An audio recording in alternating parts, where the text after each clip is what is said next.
Hello and welcome to the Zach Think Share podcast as I share what I'm thinking about. And today we're joined by Professor uh, Neil Shyminsky. I say hmm that right? Yep.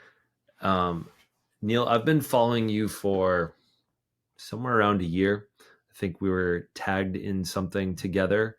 And pretty much whenever that happens, I'm like, I think this is probably a good person I should be friends with. hmm And I think you and I have DM'd for a handful of months. Uh, I've noticed my other content creator friends is like whenever one of our videos goes sideways, sometimes like we're the first ones there for support. It's like, ooh, they're eating you alive in the comments. Hang in there. I think I often appreciate the challenges of being a content creator. I've been a big fan of what you've been creating because I think you call out the manosphere, as you like to call it, on like hmm the toxic masculine sort of habits and things that they say. But better part of what you like, I could probably do that, but what I'm not capable of doing is using the level of academic jargon and delivery in such a way that it's accessible. I suck at that. One, I just don't have. I don't have some of the academic language I think to describe the things, and I feel like I get significantly smarter listening to you. You also, I feel like one because you're an actual like college professor, and like I think generally you don't mind going into the weeds and like looking at studies and stuff. I can't be bothered with that a lot of times. And so a ton of my content is much more in personal experience rather than digging into Right. some data. So I really appreciate you for bringing up these things and making thoughts and ideas accessible. Like the video that I was thinking of the other day was uh, you were calling out, I think it was like probably a Christian leaning thing where they were talking about the amount of partners screws with like the ability to have children. And you're like, no, there's Yes. just no evidence to back this up. So I feel like you're defending things that like if I saw that I'd be like, that doesn't feel right, but I have no language to back it up. So thank you for the service you're doing out there. And let me ask you this is what is it I'm sure it's fun for you, but like hmm is there like a driving either ethical or moral or just like what's the force behind that gets you going on it? Well, it's not just one thing, right? Um, Part of it is anytime I hear misinformation, especially misinformation that is expressed as confidently as it is by some of these men in the manosphere. Um, I have that knee-jerk reaction to, at first, like you were describing, say that doesn't sound quite right.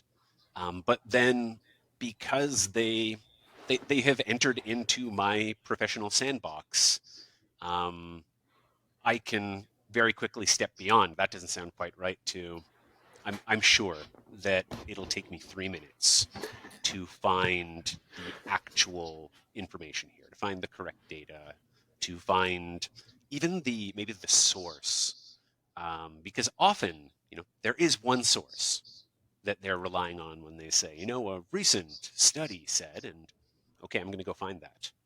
I'm gonna see who wrote it. I'm going to see who published it. What is it that they were studying? And is what we're hearing right now a fair representation of that study or that research, or is it a distortion? Um, Sometimes they'll say studies say, and then I look it up and it's like this is a study on mice. You would be shocked at how frequently that happens. It's like you, you didn't say that this was lab animals. So part of it is just that drive as somebody who works in this field, who feels that no, if you're going to share information from our field, you should be getting it right. Hmm. But there is also that moral imperative, where it's I want the world to be better than what it is right now. I want people to be their best selves. I want us to privilege empathy and kindness. And here we have an entire online community that seems very much aimed at making people angry, stoking their rage, encouraging them to act, only in their own self-interest. Um, and so I also feel a very strong need to undermine their mission. Not just promote empathy and kindness and love and care for one another, but also to reveal that the emperor has no clothing. These Hmm. men do not know what they speak of. It's it's super fun just watching the level that you're able to like tear them apart what looks like quite effortlessly. One with like the 3 minute Google search, which I'm sure you've gotten increasingly efficient at, but the words you're able to use to describe like the mishits. I, I feel like one of my greatest hits of watching you was the canned pumpkin guy. Mm. And the only frustrating part I find about your videos is that you don't you don't give you don't tag like the original creator in it, and because I know I always want to look that person up, watch their whole clip, and just like experience like the I feel like in our culture, like we love watching stuff like for rage porn. We just love watching like the whole thing so we can feel pissed off about it because it feels a little bit good to be angry at something. Why is it that you don't tag the original creators and things? So there are actually two reasons for this. One of them is entirely self-serving, which is when I have tagged the original creators in the past, I did do that originally. It made it very easy, especially if they had a strong following themselves, for them to flood my videos with comments from their followers. Would make the comments incredibly unpleasant spaces for the people that followed me. So I felt, I had not considered that. yeah, it there were videos where I would spend half an hour just blocking people. Um, it, Incredibly unpleasant. And so sure you do lose something. You lose access to the original.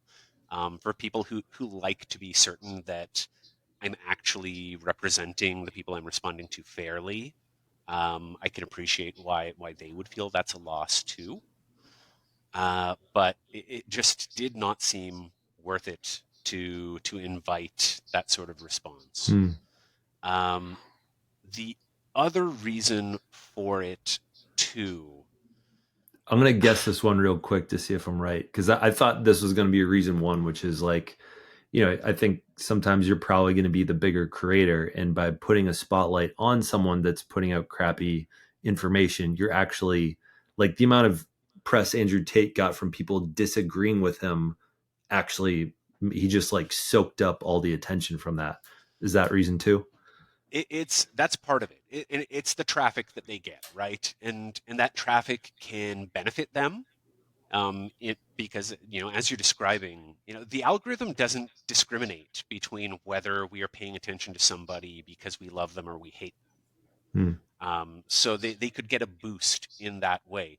The other reason that the traffic can be a problem, though, is that it can actually, especially in cases where the person I'm responding to, I think, sometimes they're well intentioned. Sometimes, don't get me wrong, they are just evil.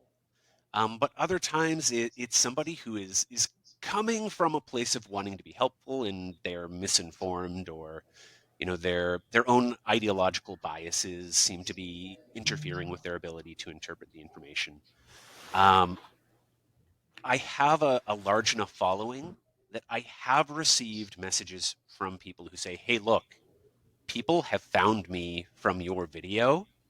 Um, this is really upsetting. People are leaving hate messages. They're saying, in one instance, I had somebody who's saying, they keep on telling me that they hope my girlfriend leaves me. And she's upset now.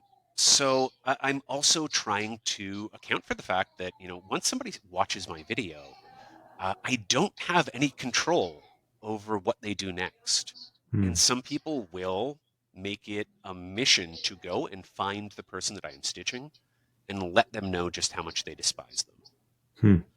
Hmm.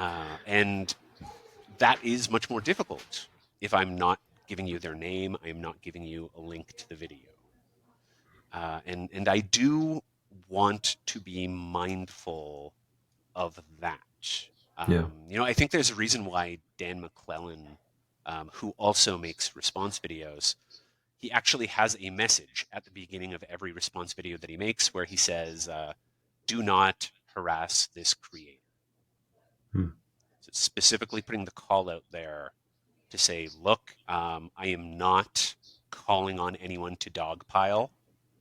My goal here is not to start a wave against this person, no matter how misinformed we think they may be." So that's not my objective, and I'd like to keep us focused on, okay, like what are they saying here? What sort of harmful messages are they putting out there into the ether, Yeah. without necessarily drawing attention to the creator themselves? When it comes to those like really crappy comment sections that people have dogpiled back onto you, Mm-hmm. has it have you noticed that it's more on TikTok versus Instagram?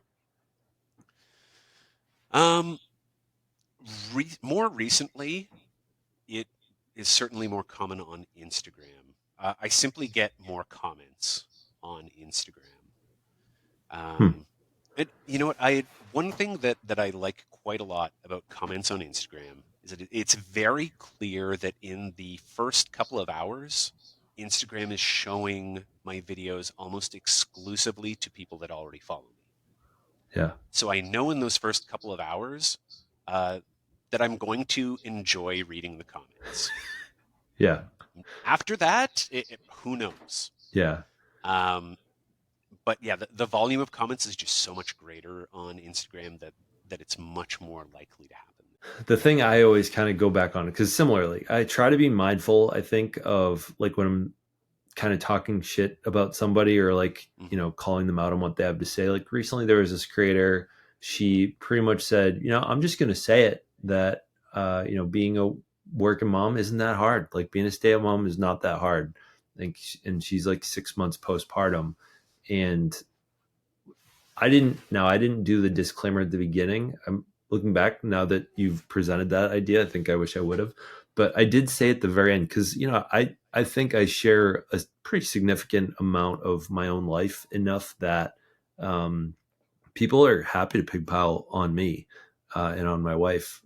And, I said as a disclaimer at the end, I was like, I look forward to their follow up video. I think most content creators are a good content creator. I think is happy to eat crow when they recognize that maybe the message landed flat or it just wasn't heard or wasn't received well, or they recognize they use some language that they wish they could take back.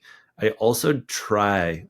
I don't done it a little bit differently now with because Alyssa started making a couple of videos and she's felt the courage to join social media.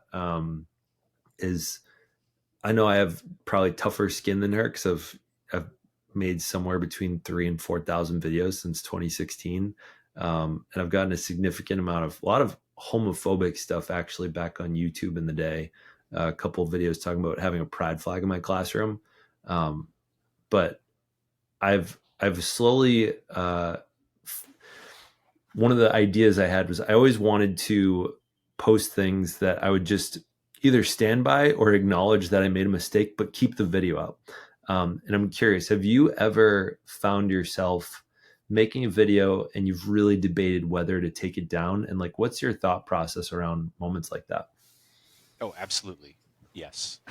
In fact, I took a video down, I think it was just yesterday, because somebody messaged me to say that that I got a detail wrong. It was a video about um, the female body's immunoresponse to the presence of Sperm. sperm. Yep. hmm And and I was responding to a video where somebody greatly exaggerated that response.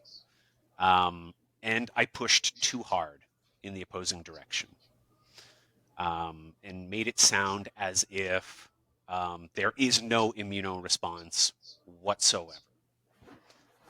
So my language was not just unclear. Like I watched it again. I'm like, oh, I completely misspoke. Hmm. That detail, it does sound like I am saying there is no such thing as an immunoresponse. That's just wrong. Um, so I've removed that video from TikTok. I don't think I removed it from Instagram, but I probably should because I don't want misinformation out there. Now, when I do that, and it happens somewhere between I'd guess 5 and 10 times a year, where I go back and I'm like, Yeah. this is just not like it's not up to the standard that I want to hold myself to. Um, there have been times where I would then post something to explain or to clarify. The problem there, and I realized this once with a video that went viral, where it was pointed out that I, I had made a joke, and this was a joke about a Marvel movie. But, context being what it is, and, this video is watched by 1 million people who, most of whom have maybe never even seen my face before because I don't have 1 million followers. Hmm. The sarcasm was not hitting right with large numbers of the people that watched it. Hmm. And so when I was making a sarcastic point about a woman in the movie who was given so little to do that if you had replaced her with a houseplant, nobody would have noticed. Um, that was interpreted in a very sincere way to say, "Oh, so you're calling her useless? You think this woman is useless? Like, how dare you?" Versus you were actually calling out maybe the filmmakers and the way that they cast the character and the way that they should have been based on the comic books and saying, look, this lady has value. The way that they cast it, the way that they shot it and directed it and edited And the it. way that her character is written, Yeah. she was simply not doing anything. Frequently, she was just on screen to be there. And it's just like this is I meant this as a criticism of the writing, but not reading my sarcasm as sarcasm. I can absolutely see how somebody, especially if they feel some great affinity for this character, for this movie, I can see how somebody would perceive that as an attack. Hmm. Now, I made a follow-up video um, where I apologized for being flippant because like whether or not you perceive the sarcasm, it certainly did sound very flip. Um, but what that served to do was call more attention to the original video, which upset more people. Um, and so from that point forward, I decided that where in situations where I Daddy, felt I want one. Oh, hello. I want one. Thank you for the toothbrush, Everly. Do you want to say hi? Oh, thank you. Mwah. Do you want to say hi? No. Okay. All right. Bye bye. Yeah, Martin. Bye bye, honey. I'm going to enter that phase again. I thought I was well I thought I left it behind years ago, but I have a 15-year-old and I One? have another one on the way now. I saw the was that meant to be direct? Was the one where the shirts were like puffing out too far? Was that like meant to be mostly like a pregnancy announcement video? Oh, yes. Yeah. That was our our friends online already knew, my I'm in a content creator Discord. Everybody there had already found out, but I thought, let's do a cute little public facing video too. A content creator Discord. So do you shoot the shit on the regular with a couple of other content creators, almost like this, but in a more passive way? Yeah, so it's largely the most active people actually are academic content creators, academic and other professionals. So um, professors, psychologists, lawyers. That wasn't even by design. It just happens that those are the people who are the most active, and it's a nice place to complain. Hmm. Uh, you need those venues, right? I think that the recent topic that we were all ranting about was, you post something about a given phenomenon, and so here the inspiration for this conversation was a video that I made where I was talking about gym culture and bodybuilding, Mm-hmm. as being having very close ties to patriarchy. Um, that bodybuilding as a practice promotes male homosocial bonds that by design were intended to exclude women. And I had somebody message me to say, you know what? I generally love your videos. I think that your points are spot on, but I'm a bodybuilder, heavily involved in gym culture, and this just doesn't reflect my experience. And so the discussion that we were having in this Discord is like, what is up with the people who are like, you know what? My specific experience is not reflected in what you describe, and so therefore you're wrong. Hmm.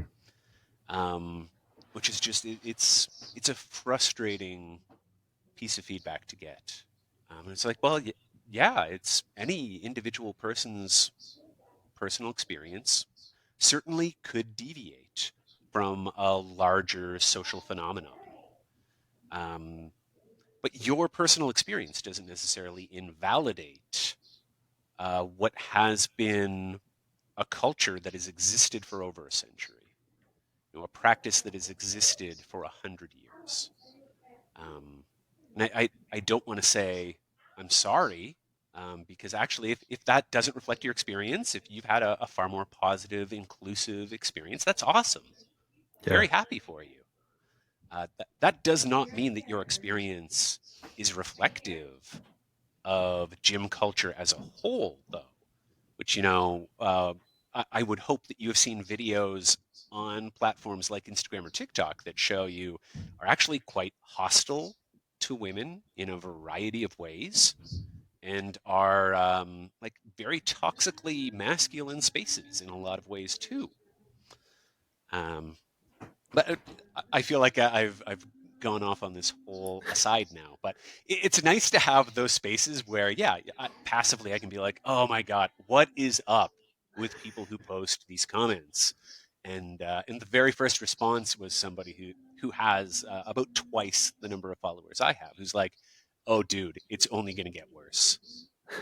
It's like the larger you're following, the more people who are like, I think you're wrong because I haven't personally seen that. Yeah. I want to pivot for a second Sure. because so Alyssa and I'm kind of ashamed to say that it took till January this year to watch Barbie for the first time. We watched it again last night for Valentine's Day, and I think it was one. I wish I had watched it all the way back in last July when it came out. There's just so much content I probably would have made out of it. Now it just feels like it's not nearly as topical. But Mm. I'm really curious as to what your take is on kind of the experience that Ken goes through in the movie because this definitely, there are a lot of moments where like I'm like trying to trace the jargon of like patriarchy, and I think you understand it on a better, like more more in-depth level than I do, honestly. I know that I'm pretty sure I can pretty closely quote that part that Barbie says when they like come to the conclusion um after America's like monologue mid movie, and she's like, if we call out the cognitive dissonance of what it is to be a woman inside the patriarchy, we take its power away. I think I actually understood I can like that sunk in.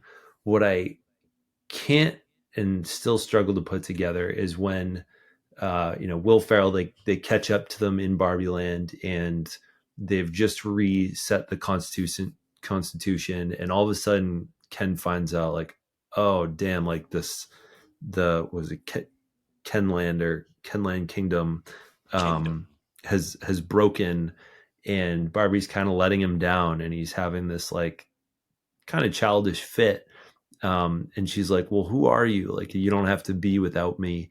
And he's like, Ken is me. And it's like he has this like identity crisis, and then he goes into like an identity shift slash like understanding who and what he is. And that part I'm still struggling with what he actually figured out in that moment. um and I'm curious, like, how, if you had to describe the how he identifies himself after that conversation, when he goes from super disempowered, struggling with his own existence, to like pretty happy to be alive. What do you think the transformation is he goes through in those minutes? I don't think we get a really satisfying resolution with Ken's character, and I suspect that that is the point. Hmm. Because that cognitive dissonance that Barbie is working through, Ken is experiencing it too, and I think he only recognizes it as a form of cognitive dissonance there at the end. But we don't get that journey of working through it and coming out the other side with a clear path forward.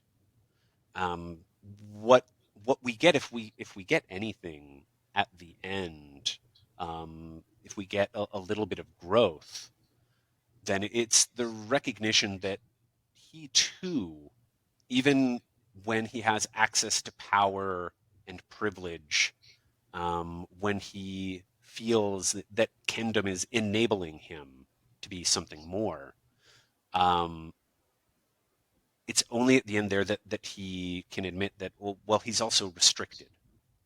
There are also restrictions placed on him, um, which is the state of men under patriarchy.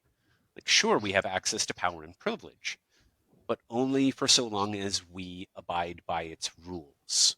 Only so long as we stay in that very tightly scrutinized category of proper masculine man. If we venture beyond that, um, if we decide to use that power in some sort of liberatory fashion, then we risk losing access to all of it. This is something that I am incredibly cognizant of in my teaching, something that I try to be cognizant of in other work that I do, um, where it's I want to show men that we can push the boundaries, that we can take on roles and qualities and develop abilities that are more commonly associated with women, with femininity, while also knowing that if I push some people too hard too fast, then I will lose my authority in their eyes. Um, it will go from here. We can expand what is possible, what is permissible. We can welcome in other aspects of humanity that aren't commonly associated with men. I can make masculinity a little bigger for them. But if it's like, no, we got to explode the whole thing, we got to start over from scratch, people will shut down. They'll Mm. shut down and they'll say like, no, oh, oh, I get it. You're a lunatic. All right, bye. Um, and so at the end of the Barbie movie, I think, Ken is still coming to terms with defining the problem. Mm. Um, and I think that's probably one of the reasons that so many people were eager for a sequel, because like, okay, so what does tomorrow look like for Ken? Mm. Because we don't know. Yeah, because we know he has the shirt that says "I'm Ken enough, Ken enough." Yeah. But what does that mean in his head? And as I actually asked Alyssa to pause the movie so I could like speak a thought out loud, Hmm. not even necessarily to communicate it to her, but to communicate it to myself to see how it. Like I think whenever I shoot my videos, I end up shooting them almost always twice because the idea I have to hear my own idea out loud. Sure. Um, and when he was like, "There is no Ken without Barbie," and then she's like, "No, there's Ken and there is Barbie and there is Ken," and then he he like gets validation of his role, and then he like goes and like bends her over to kiss her again, and she's like, "No, no, no, no, no," and what I that was the moment I asked Alyssa to pause, and I said, what I think he's experiencing is he's like a mime bouncing off the walls of I think what's been I don't know if this is a popular term, but it seems to be the man box of like Mm. the different possible roles you can be as a man. And one of the things I experienced, which feels like maybe an odd parallel, but a little over a year ago, my hair was growing out, and I wanted to let it grow out. Part of it is that our daughter now has like some pretty decently long hair. She's 2.5, and I don't know, I didn't know how to take care of it. It was getting to the length that my understanding as a short haired person for all my life was no longer sufficient to take care of it. And so I said to Alyssa, like, I think I want to grow it out so I can better understand like how to take care of long hair, like what the experience is like. At least like I don't have to do this forever, but like I'm happy to go through a phase for a learning process and empathetic process. And she's like, "That's a stupid reason to grow out your hair." And I was like, "Maybe." She's like, "Why do you really want to grow out your hair?" And I was like, "She's like, how do you want it?" And I was like, "Honestly, I want it in a way that I know how to take care of it, but like I only know how to take care of it because I was never introduced to another way. So I don't know if I like long hair. I've I just have no experience with it, and that's what I've always been told." And it was like almost felt like a moment of seeing the man box choosing to pass through its walls of like, I'm going to try out long hair because I want to try out long hair, not because it's a feminine thing, not because of any other reason, but because I've never Sure. tried it. And it was I'm grateful that phase is over. I'm back to short hair now. It's much more efficient and easier to manage, and it's a not that funny of a reason, but we ended up slicking it back. So we are going to take like family pictures. It's like you can't hide it with a backwards hat like you always do. So I had these like mid-range ones right here, and she's like, Mm. "We got to do something about that." So we slicked it back so it looked like the eventual goal, which was to have a ponytail. And I saw it, and I had like a call that night while it was slicked back, and I was like, I look like a 1990s like teenage villain, with like with like a LL Bean shirt like around my waist, and I was like, nope, I'm done with that. I'm glad that I got to fast forward 2 months by slicking it back, attempting a family picture. Um, Looked too much like one of those villains saying that there's no place for your kind at our country club. mm, yeah, I think it reminds me of like Power Rangers from the 1990s with like Tony the Green Ranger, or like Mm. who are those guys from like from Hocus Pocus, the two guys that like steal the main character's shoes. I think Oh they all wow, had like okay. long hair and ponytails. But yeah. Um, Neil, I know you talked about possibly writing a book, Mhm. and that's of interest to you. It's something that you may or may not be working on.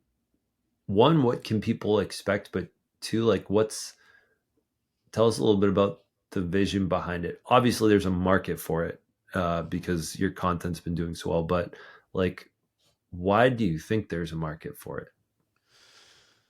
So I receive a lot of unsolicited DMs from people who just feel like they don't know where to turn, who to turn to for help. Now, in some cases, that there are a few different kinds of people, I'll say, who send me these DMs. A small number of them are boys and men between the ages of 16 and 20. Oftentimes they'll say, look, I think that my politics are feminist. I want to be a better friend and a better ally to the girls and the women that I know. Um, I don't know how to do it. I don't know how to support them. I don't know. I also don't know how to push back against men who are calling me names for it or who have targeted me for Hmm. it. And so they're like, whatever you can give me, whatever sort of advice or resources you can direct me to, like, please. I also get quite a few messages. The majority of messages, in fact, are from women who either have a partner or they have children who they feel are well intentioned, who are trying to do the right thing or trying to do right by them, but they need a little bit of direction too. And I do my best to share resources with them. Unfortunately, with my particular background, um, a lot of those resources are more academic than what they would like. What they want is, they want the equivalent, the male feminist equivalent to something like a Jordan Peterson book Hmm. that says, "Hey, here are 12 rules to live by. This is how you should operate as you move through the world, and this is why." Um, I have a decent book that might be good for. It's not Jordan Peterson. It's are you familiar with Liz Plank? I follow her on social media. I got the privilege of meeting her the other day. Kristen Bell connected me with her. Um, Oh, cool.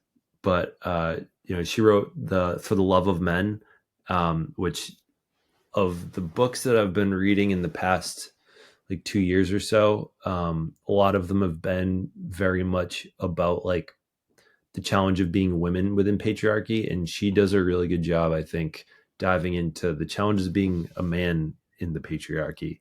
Um, she does get pretty academic in nature. Like I listen to her book, and I already feel shameful about the book that I'm working on with the level of detail she goes into, and her resources and her citations.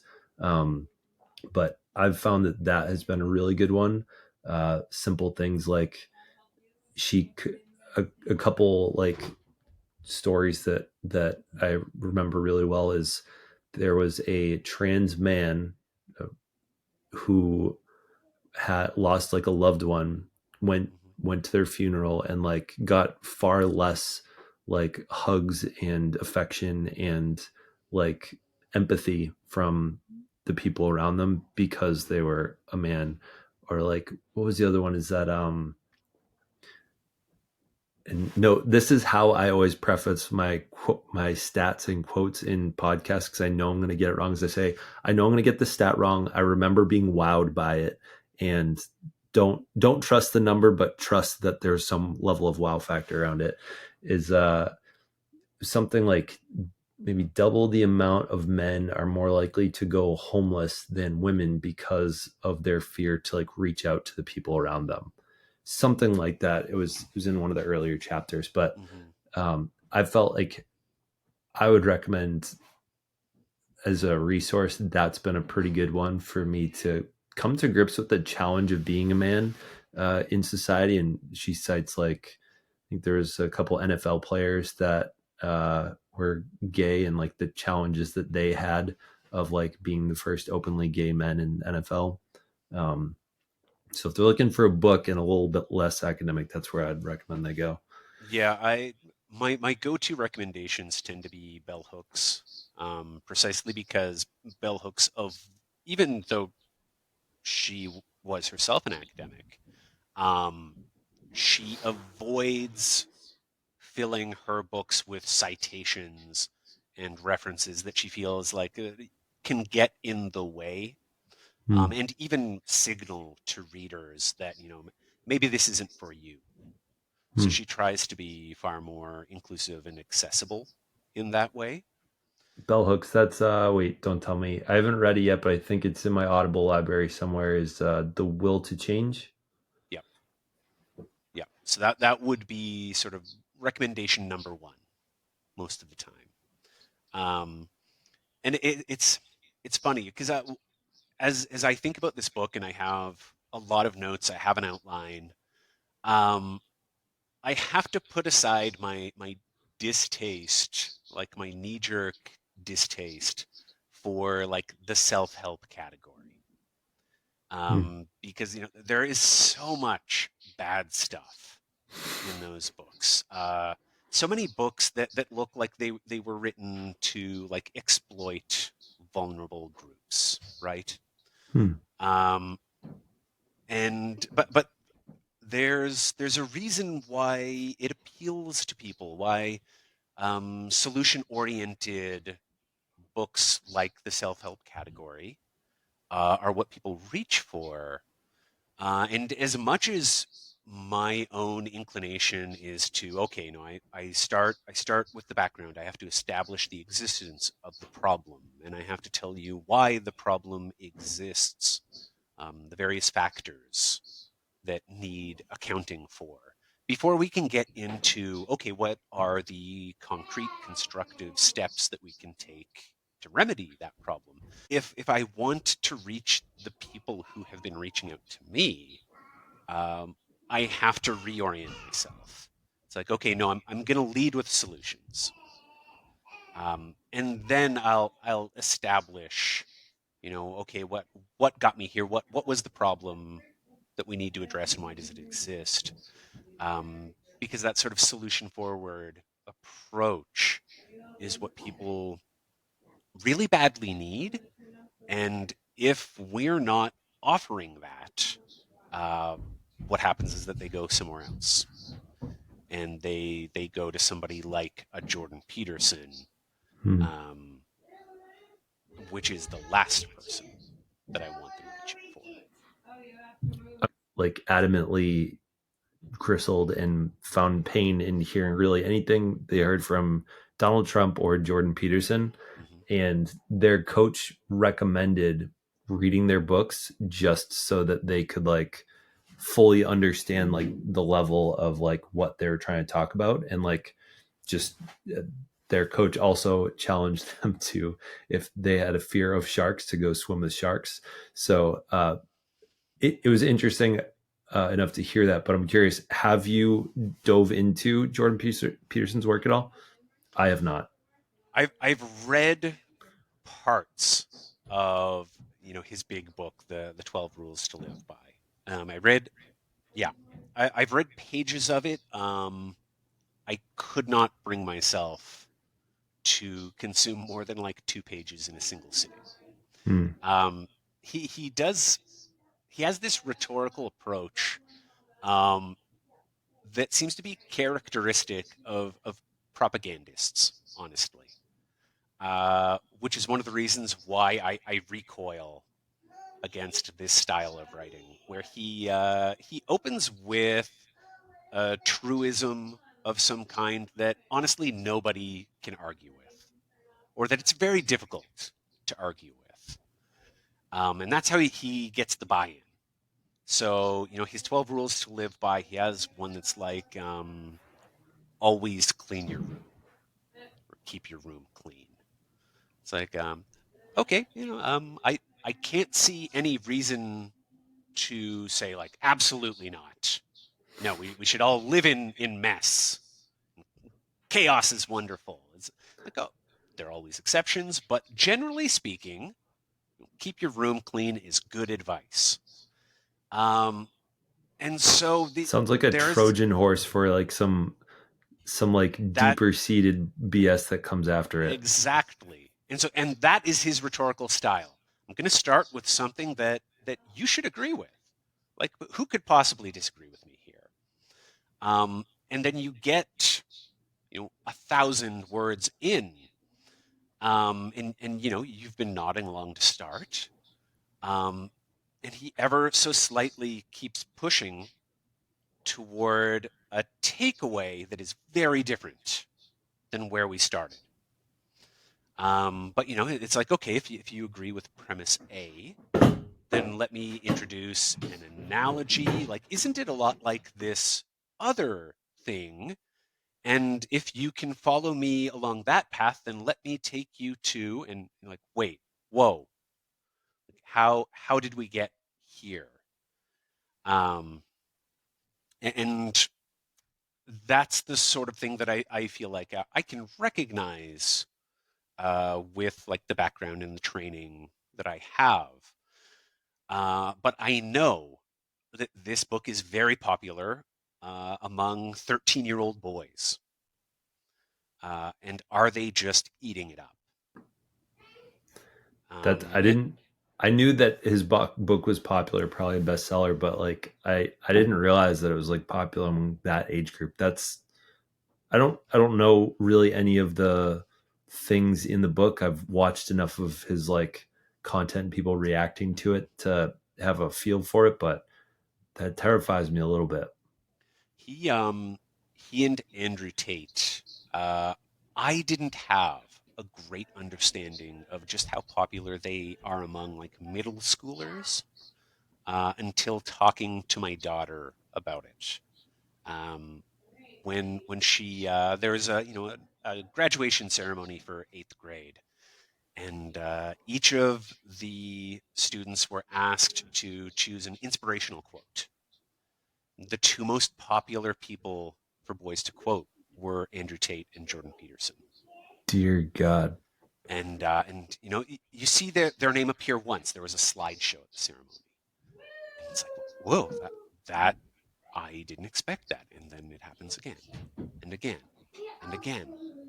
And I sat down with her afterward, and I'm like, they are really popular, aren't they? And she was saying like, oh, all the boys love talking about Andrew Tate. They they Andrew Tate is their hero. I'm like, what? And like, of course, I knew that. Like, obviously, their audiences are mostly men, and they are mostly younger men. I didn't think that their penetration was It's that reaching age, yeah. kids that were that young. Wow. And so, like, the need for somebody Neil, who what the fuck? can This was be supposed to be a fun as podcast. Now I'm just like disturbed. right, yeah. The need then to have messaging that is as accessible to people that age is actually really dire. Hmm. Like, we need people who can also reach 13-year-old boys.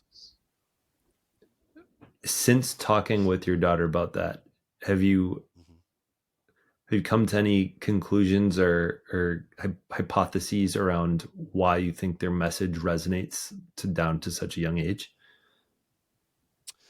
I mean, the can't discount the fact that they make what they talk about seem really cool. Whether that is the way that they style themselves. We have two different extremes of like um, Peterson talks very openly about the performance of his outfits, that he wears increasingly garish and over the top like bespoke suits. which is its own display of this like excessive, uh, sort of like the same sort of fantasy that I can imagine a 13-year-old boy having, where it's like, oh, hell yeah, if I have to dress up, I am also going to wear this red and blue asymmetric metallic suit. That looks badass. Hmm. It's dressed up, but it's not what my dad would wear. It's not what my mom would want me to wear. Or, Andrew Tate bragging about what he does with his fleet of cars, smoking cigars, and I think the less said, the better about him. But I can see just that superficial appeal that they hold. To say nothing of the fact that, what I always say about the manosphere in general, and folks like Peterson and Tate in specific, is that they are tremendously good at stoking fear, um, Hmm. at taking something that is actually rather mundane and commonplace, like standard anxieties around puberty and coming of age. Something like, hey, it's difficult for me to talk to girls, and spinning that into a conspiracy that women have against men like you, against boys like you. It's not that it is difficult at 13 for a pubescent straight boy to talk to a girl that he has a crush on. It is that the woke mob, led by radical feminists, is creating a world where you are not allowed to talk to girls. Hmm. That's what it is. What you are butting up against is a movement designed to deny you the ability to talk to girls at all, and we have to destroy it. And Rather than I, just calling out, it's like, I mean, I had a, I still recall eighth grade going to talk to this girl, Rebecca, and I was shaking with my pen in my yearbook saying, "Will you sign it?" And I was like, yeah, literally shaking in my shoes. But it was just a matter of confidence. I mean, I think I hit my stride in high school and college and like figured out how to talk to women. But but um, you've identified the problem right there, where you're like, oh, it was my confidence level, and my comfort level, and that's something that I would need to develop, through an iterative process. I have to accept that I am nervous. mhm. So I talk to this girl and another, and I receive feedback, and I grow and I learn. Um, but it's so much easier if somebody says, no, actually, it's a conspiracy that is out to get you and people like you. Hmm. It's not you. You These don't have these to do any forces work are if it's they're external. the problem. Yeah. Yeah, you don't have to work on anything. What we have to do is take them down. Yeah, how do you have the tallest tower in the city? You can either build the tallest tower or you can shatter the rest of them that are taller than yours. Absolutely.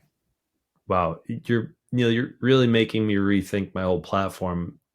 I just went full time recently, and I'm thinking maybe I need to ditch Mentalo and just talk about positive masculinity for 13-year-olds. I know I can't do that, but like it feels tempting to pivot that way now.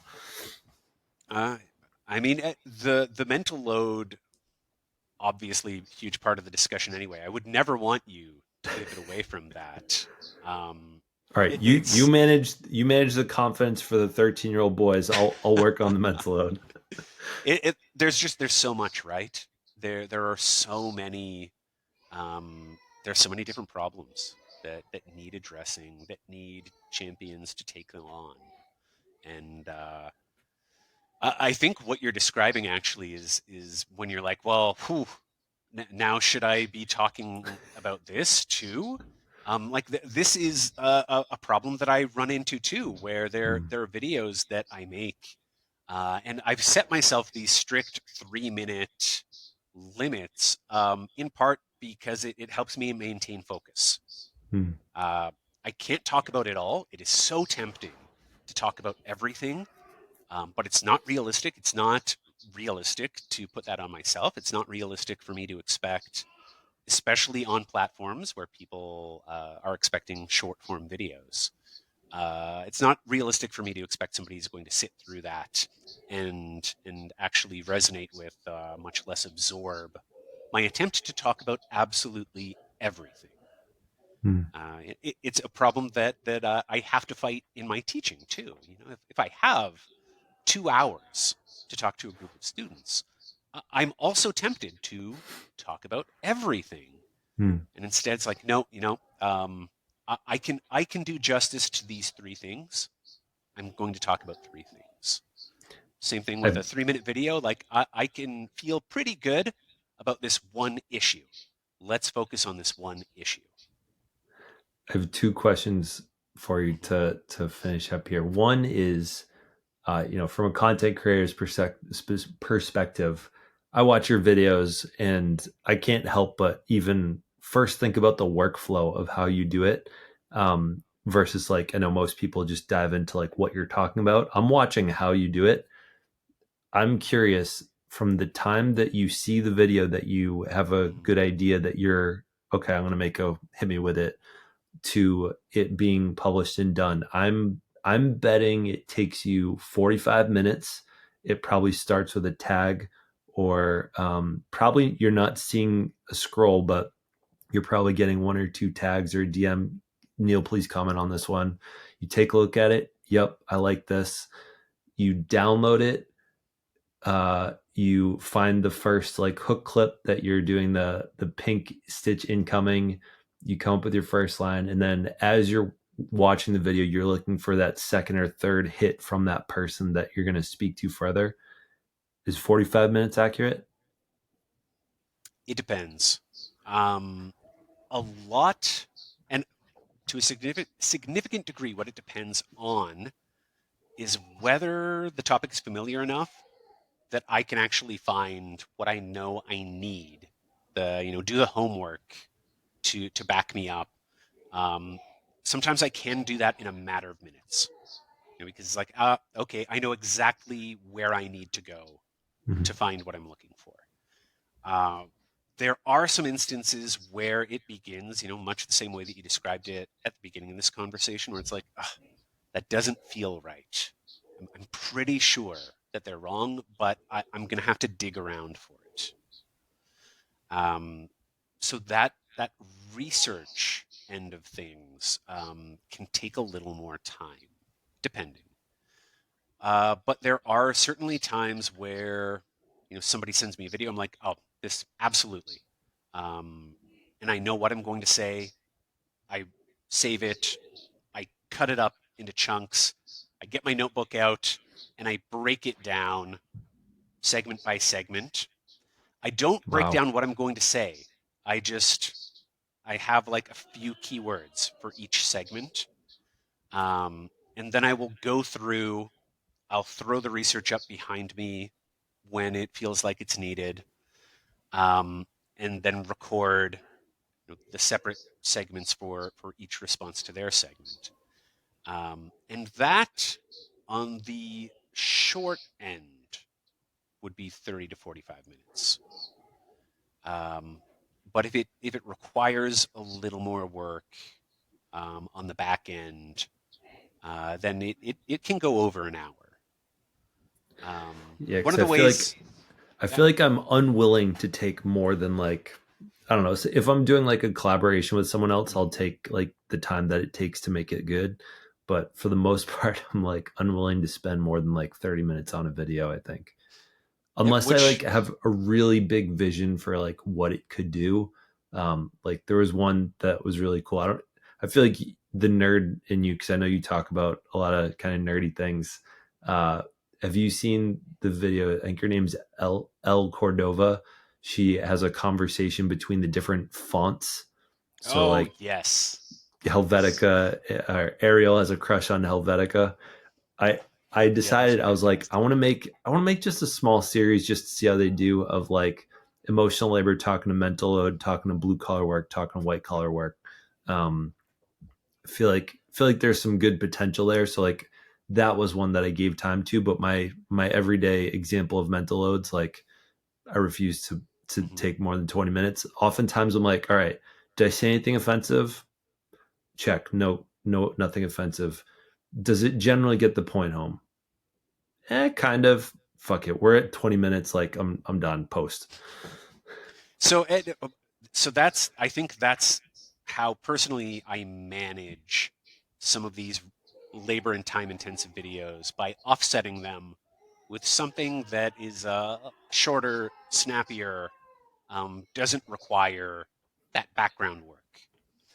Like I recorded a video yesterday, where I was I it's I worried that it's a little too inside, but I stitched somebody who is complaining that the Barbie movie makes fun of men. But this is already a trend where you snip all of the context, and it's become a thing now where you just keep uh, men are stupid, useless, creepy, or evil, without that being a complaint that she's making Yeah. about the movie. And so I stitched that, and I threw up a picture behind me that had Jordan Peterson, Andrew Tate, Elon Musk, and Donald Trump. And I turned it I think I into saw I that was, one. That yeah, was good. riffing on the opening credits to Avatar. And I'm like, oh, this is great, low effort, funny. So yeah, it's a few of those lower effort, less time videos, and then I feel, okay, well, I'm willing to sit now with this hit me with it video that will take time and will take work. Hmm. Um, because I feel like I gave myself the gift of time with this video that took me 5 minutes. I have two questions that I want to ask, but I think I want you to choose which one you want to answer, and we'll have that be the final one. So I'm going to give you two options. One, Okay. so I was a teacher for 8 years. I was a content creator for 5 or 6 of those. So the first option question is, how has becoming a known content creator impacted your job and like your relationship with your students and or the response from your faculty? And two, I think I just lost it. Hey, that's okay, because that's a great We're gonna question to stick with that respond to first right one. there. Yeah. Um, it seems to be it's less meaningful to my students than I actually thought it would be. Um, it is rarely mentioned to me unless I make reference to it first. Hmm. Um, in fact, I'm trying to remember whether any of my students have ever made mention of it before I do. I did have a funny situation where somebody was referring to me as Professor Neil. It's like, oh, I introduced myself like just as Neil. I'm like, hey, call me Neil. Like, I don't think I've ever referred to myself as Professor Neil. Like, I wonder where that came And from. so you're wondering if they're quoting you from like Yeah. your So presence on social media?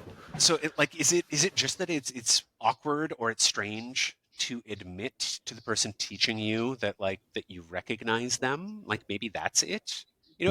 It's isn't this like a very universal thing? Like, your teacher doesn't exist for you outside of the Outside of classroom, the right? classroom, yeah. You run into them at the grocery store, and like, this is really unsettling. Why are you here? So Broke the maybe it's a fourth little wall. How bit, dare yeah, you? absolutely, yes. So I think it might be a little bit of that they just would not tell me if they had seen me. So it hasn't really had an effect there. It has had more of an effect professionally, because coworkers, administrators, are much more willing to say, like, "Oh, hey, I saw a video of yours. What's up with that?" I recently had a meeting with like the provincial president of my union. It's like 200,000 members. It was like, oh, hey, I saw some of your videos. Can we talk about them? So the way that it then We have these relationships. It does a lot to close the distance between somebody who otherwise Hmm. I don't know and I've never spoken to. Hmm. The director of international at my college uh, came up to me after a meeting recently. He's like, "Hey, we need to sit down and talk about sociology." It's like, "I love your videos. I want to talk to you about it." Never had a conversation with this person before, Hmm. but already he feels like, "Hey, there's something that we need to talk about." It's almost like by putting videos out there, it's a bid for connection to the world. And so people that are Totally. in your, physical environment, like, are seeing them and thinking of it as like, oh, he's putting out this free information, a piece of himself, and like he's giving the public the opportunity to talk on it. And so that's an easy line that I can grab onto and form a relationship with this person. Yeah, I and never and thought of it quite like that until now, but that's a good point. we often talk about like parasocial relationships as if they are uniformly bad, right? That you're exposed to What's a somebody who parasocial relationship? a parasocial relation. I'm so glad that you asked, and now I'm worried that we're going a little long, but I'll try to make it brief. Parasocial relationship is an entirely one-way relationship between an audience and an artist or a content creator. So you see somebody on a screen and you see them regularly. You feel like you know them. You even have an emotional connection to their presence. Hmm. But that person on the screen, not only do they not know you, they don't even know you exist. Hmm. And so parasocial relationships, think of celebrities and fans.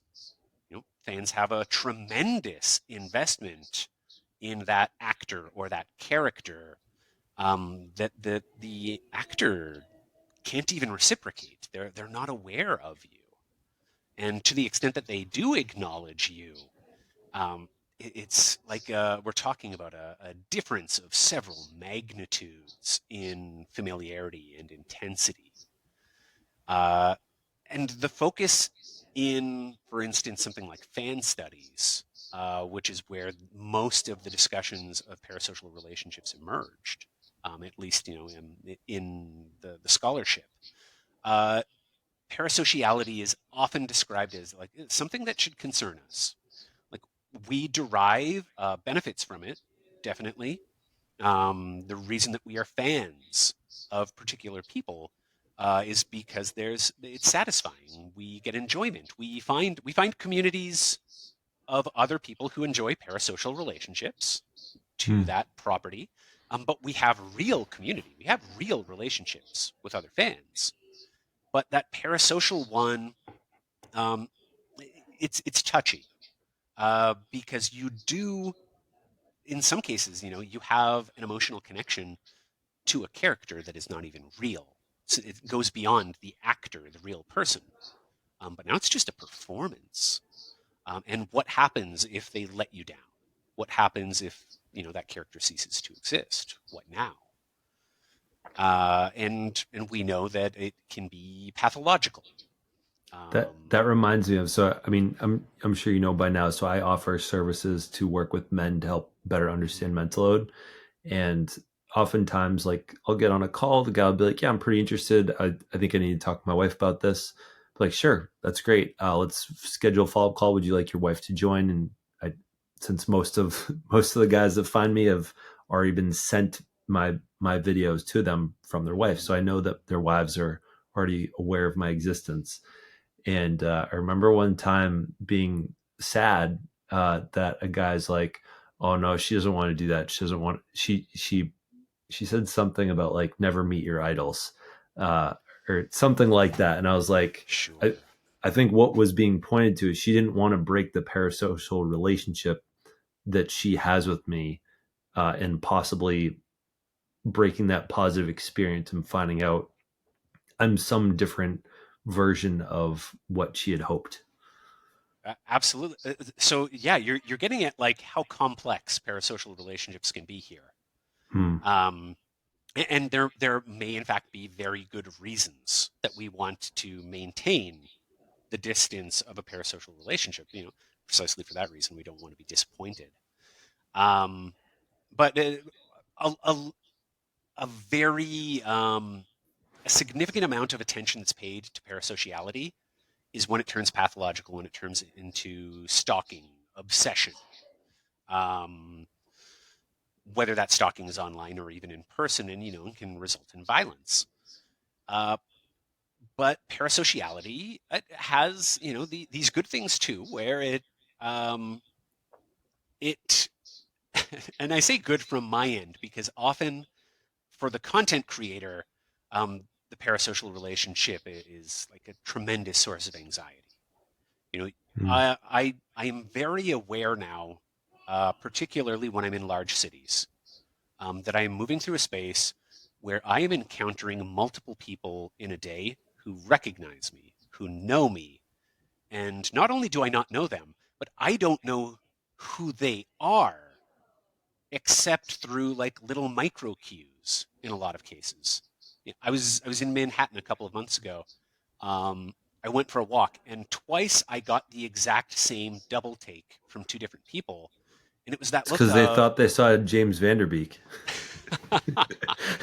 well, they certainly thought they saw somebody they knew, and so I Hmm. got like the hey, and then they pulled it back because in 2 seconds it looked like they ran through the process of, hey, you're familiar. I like you. Oh, shit. I just remembered why I recognize you. You have no idea who I am. I'm going to keep walking and pretend that never happened. Wow. Um, and, I and, and that that can, so I got it recognized freaks four you out a little times. bit. I've been recognized, I think four or five times in the past 6 months, and like someone, the coolest one was my friend kept telling me I was famous, and I was like, I haven't been recognized in public yet, or like it just happened like a Mm-hmm. coincidence. I was wearing my exact outfit that one of my viral videos, and I was in public, and like I told him this like 10 minutes before we stepped out. As we're stepping out, we've been outside of this door for 5 seconds. This girl walking by just looks at me like, hey Zach, I really like your videos, keep making them. Like just walks by and like acknowledges my existence. Like she didn't even change the cadence of her step. But I walk around like, I made a video recently how I was on an ego trip the other day because I was like, I I don't have merch, but like I have things to identify me with. Mm-hmm. And I was in Austin, Texas. So I was like, all right, I can get recognized in my home state. How famous is 350,000 followers on Instagram? Like, do people like, would someone recognize me? So I had my shirt that said "Recovering Man Child" on it, and I walked around, probably looked a little dumb with my chest puffed out, hoping someone would recognize me, honestly.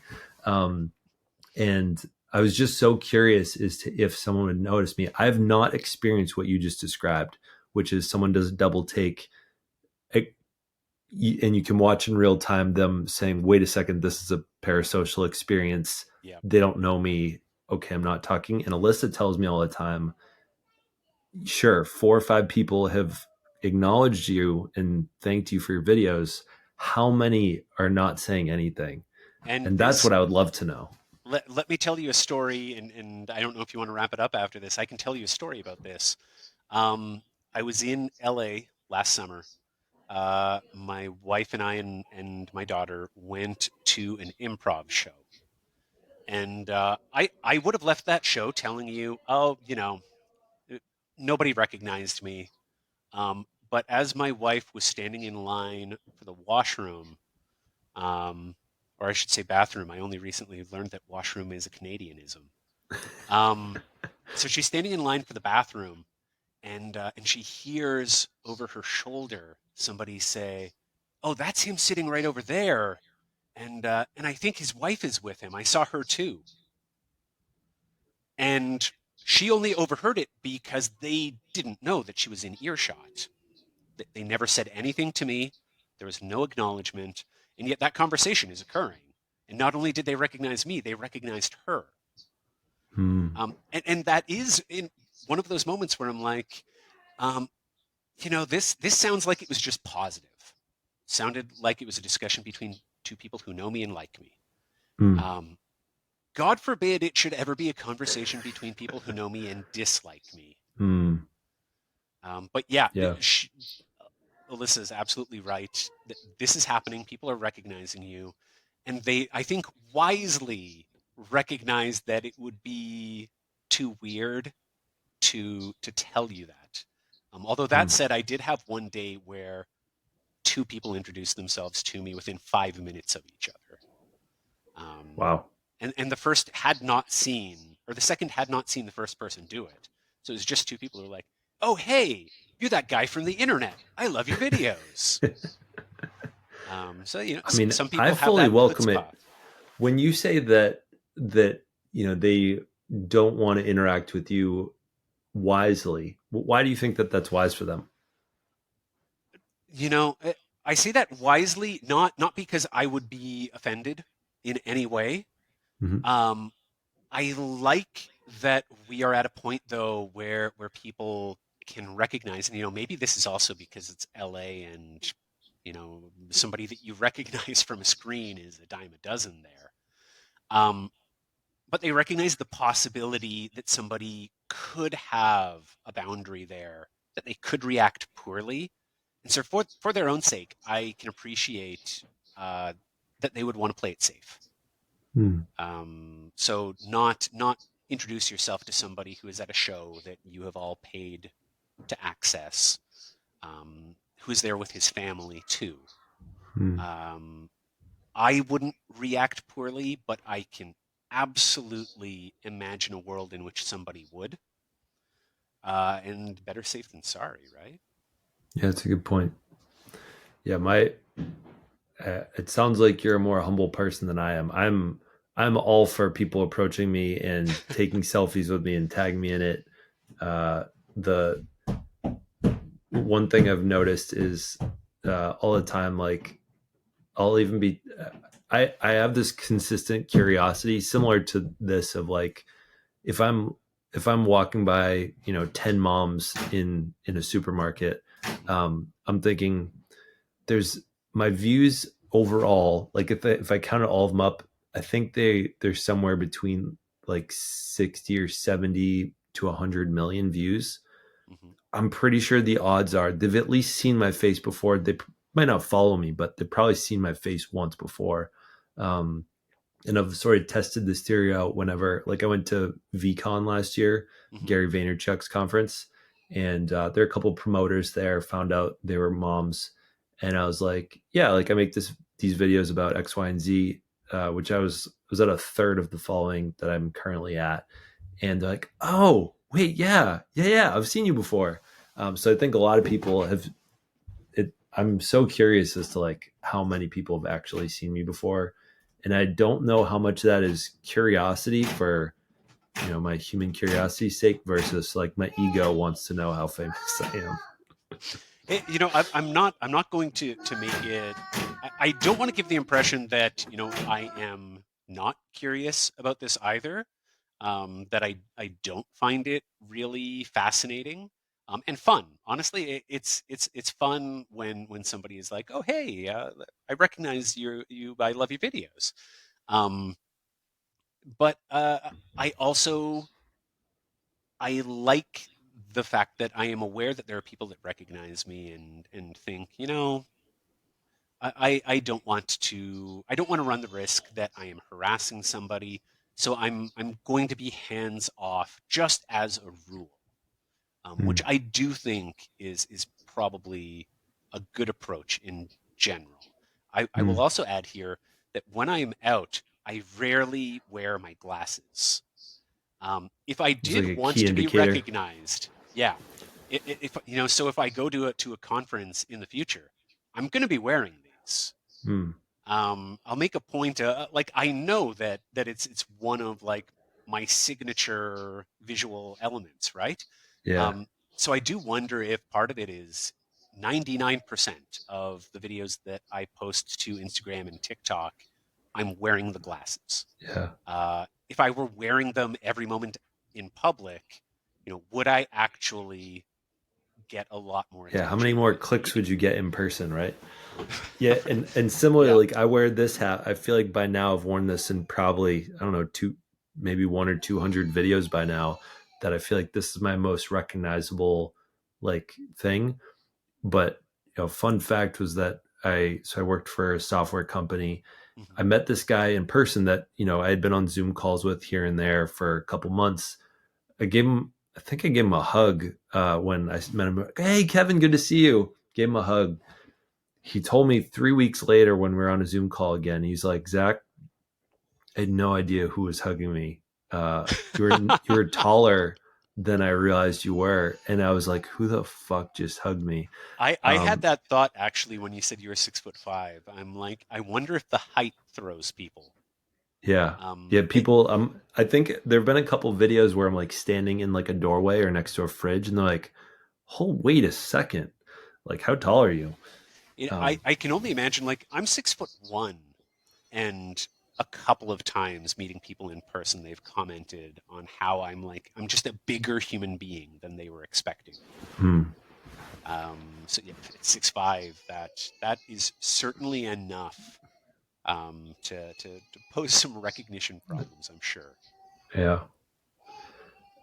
So I actually am going to ask the last question, but I know that there might not be a full answer to it. I figured out what it was. Okay. Is you're thinking about a book. I know you don't have any like free offers besides your very frequent, almost daily content.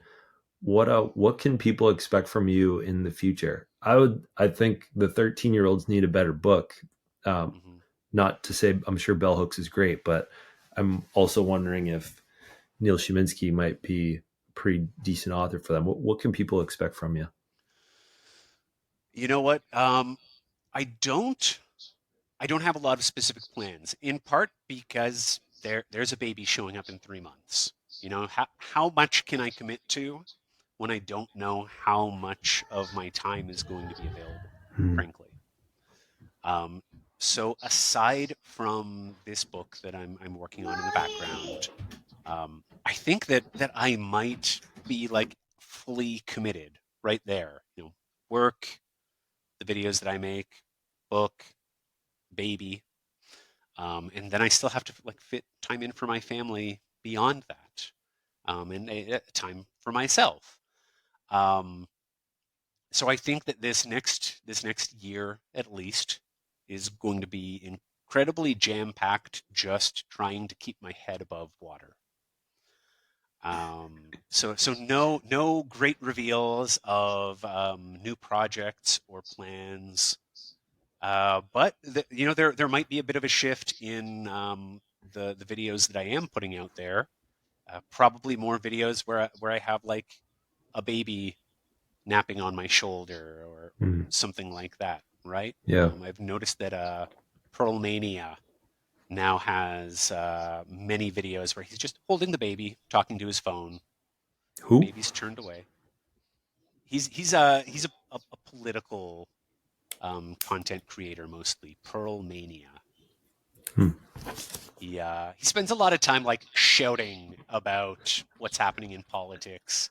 Gets like progressively worked up. And he'll have like his partner is like asking him questions off screen. That's So he's funny. he's he's bouncing off of her, riffing on what she's giving him. It's a very funny dynamic. Hmm.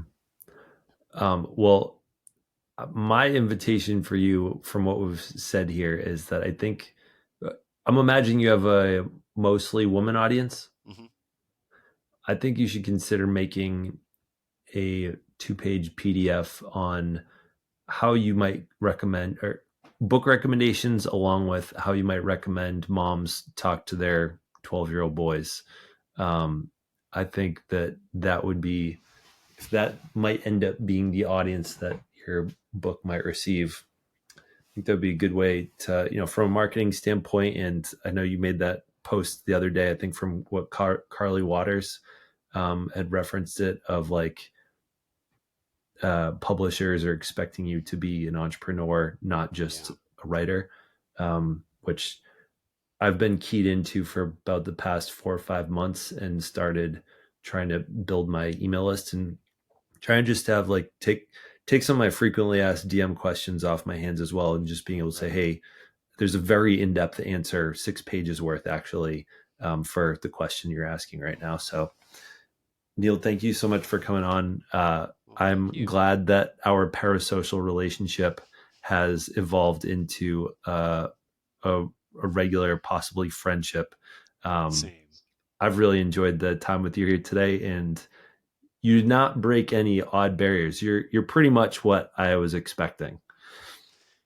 You know what? It's funny. I've received that feedback before. People are like, "Oh wow, you're exactly what I imagined from the videos." Um, I'm li- I I think that's a good thing. Yeah, So I'm glad to hear it. yeah. Versus like what I hear is that Johnny Depp is people do not have a great experience meeting him for the first time. He's not he's very much not was it Jack Sparrow at all in person. All right. Well, people, if you're still listening, an hour and a half in, you can find him Professor underscore Neil on Instagram or Professor Neil on TikTok. Thank you again for coming.